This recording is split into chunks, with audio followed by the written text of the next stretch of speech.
देखो, तुम्हें video title देख के तो समझ आ ही रहा होगा कि आज का वीडियो किसके ऊपर होने वाला है, ठीक है। लेकिन मैं तुम्हें ना इस वीडियो में ज्ञान चोदने के लिए नहीं आया हूँ। मैं तुम्हें बस वो रियलिटी दिखाने के लिए आया हूँ कि तुम अगर सोचते हो ना कि अगर मेरे पास एक बंदी होती और इस टाइम में जब कि तुम अपने प्राइम टाइम में हो, जैसे 17 18 19 20 हो गया, इस टाइम में तुम अगर सोच रहे हो ना कि मेरे पास उसकी मेरे दोस्त की तो बंदी है, वो कितने मजे कर रहा है, अगर मेरी भी बंदी होती तो मैं इधर उधर घूमने जाता, उसके साथ डेट वेट पे जाता। तुम अगर ये सब सोच के अपने दिमाग में ख्याली पुलाव बना रहे हो ना, then this video is for you because I will be showing you the reality कि अगर तुम्हारे पास बंदी होती इस टाइम में, अपने प्राइम टाइम में, then तुम कितनी चीजों पे मिस कर रहे होते and you will not be able to achieve and give out your best because you already have a distraction जो कि बहुत ज्यादा तुम्हारे टाइम को वेस्ट कर देगा।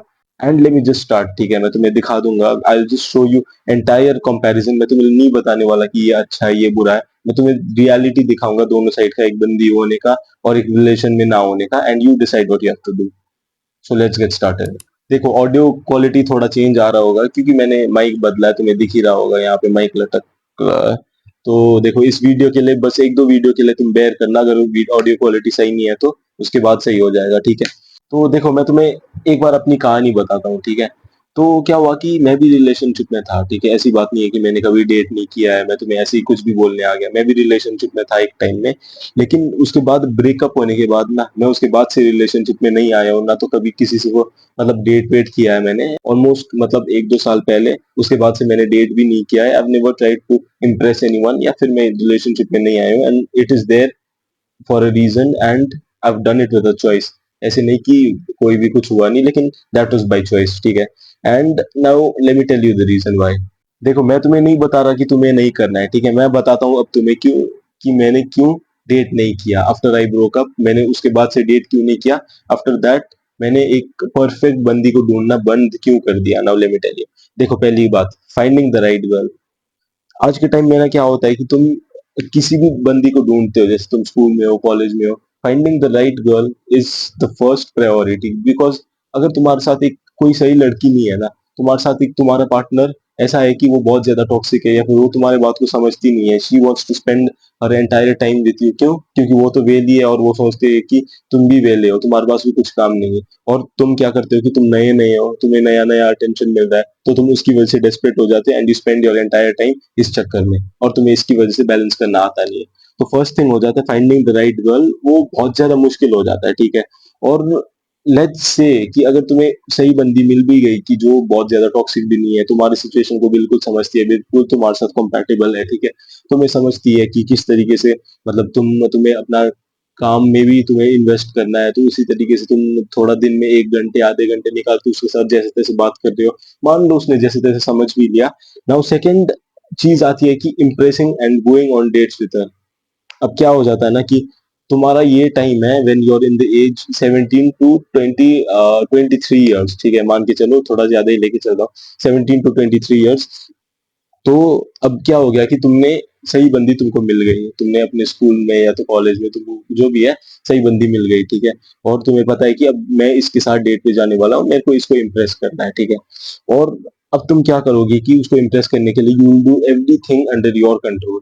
तुम क्या करोगे कि तुम डेट्स में जाओगे, इधर उधर से पैसा बचाओगे, तुम अपने पेरेंट्स को झूठ बोलोगे, तुम अपने पढ़ाई से टाइम निकाल के उसको कुछ इम्प्रेस करने में, उसके लिए कुछ बनाने में या कुछ ना कुछ करने में तुम उसके लिए टाइम बिताओगे। And this is the same time and the same energy और वो same money that you could have invested in yourself or your business, वही सेम पैसे और वही सेम एनर्जी तुम अपने ऊपर इन्वेस्ट कर सकते थे, ठीक है। You could have invested it in your business, तुम अपने ऊपर इन्वेस्ट कर सकते थे, कोई कोर्स खरीद के कुछ नया सीखने में, कुछ नया course which could have made you a lot of money and which could have तुम्हारे करियर में हेल्प करता। तो वही सेम चीज, वही सेम एनर्जी, टाइम और मनी वेस्ट करके उसके ऊपर इन्वेस्ट करोगे अब, which you could have invested in yourself। लेकिन चलो ये भी मान लिया कि you have enough time, you have money, you have enough resources, तुम्हारे पास बहुत ज्यादा टाइम है कि तुम अपने ऊपर इन्वेस्ट कर दिया, और फिर भी टाइम बच रहा है और तुम चले गए लड़की को डेट करने, ठीक है, ये भी मान लिया, चलो। Now after you get into a relationship, उसके बाद क्या। Now once you get into the relationship ना, मैं तुम्हें बता दूं 90% of relationship that you come into are gonna be toxic. तुम्हारे पास ना वो सही कम्युनिकेशन होगा ही नहीं, तुम्हारे पास वो दोनों पार्टनर ना अच्छे से कम्युनिकेट करना आएगा ही नहीं दोनों को।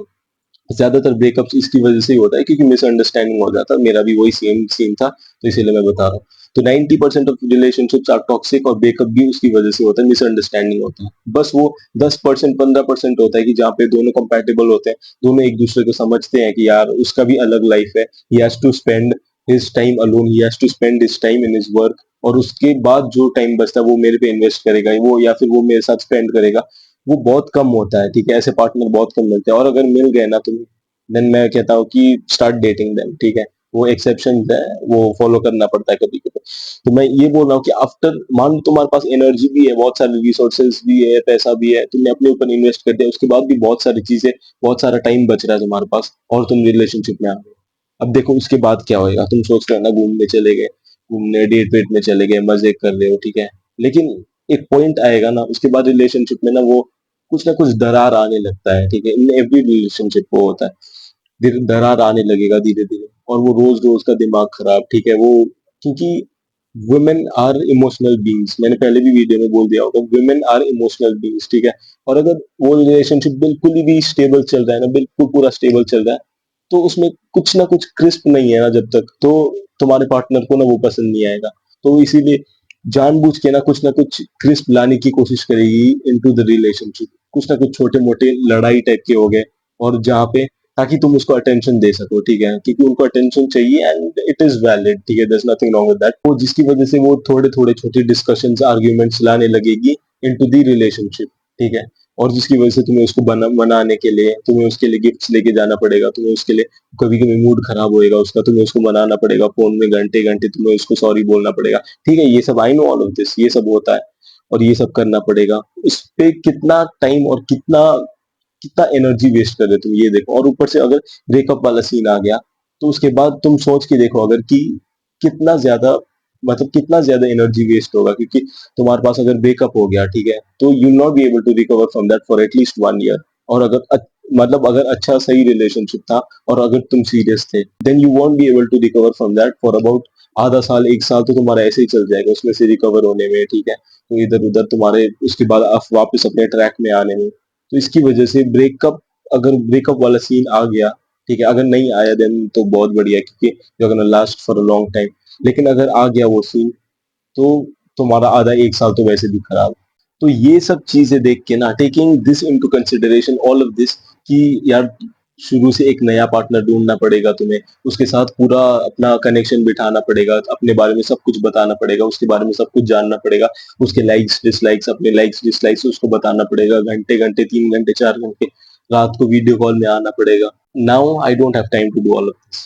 मेरे पास टाइम नहीं है बिल्कुल कि मैं इतना ज्यादा टाइम इन्वेस्ट करूँ एक नए पार्टनर के लिए, और मैं शुरू से स्क्रैच करूँ। I don't have time for all of this, इसीलिए I never dated a woman from the last time I had my breakup, and I am not planning to do it any time सून।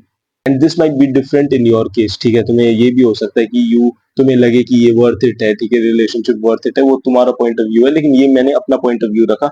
और मैं अभी any time soon I am not planning to date, क्योंकि I don't have time, I am working on myself, मैं अपने business models वगैरह जो भी हो गए अपने काम पे ध्यान दे रहा हूँ, तो इसलिए I am not having enough time, and I won't be dating any time soon.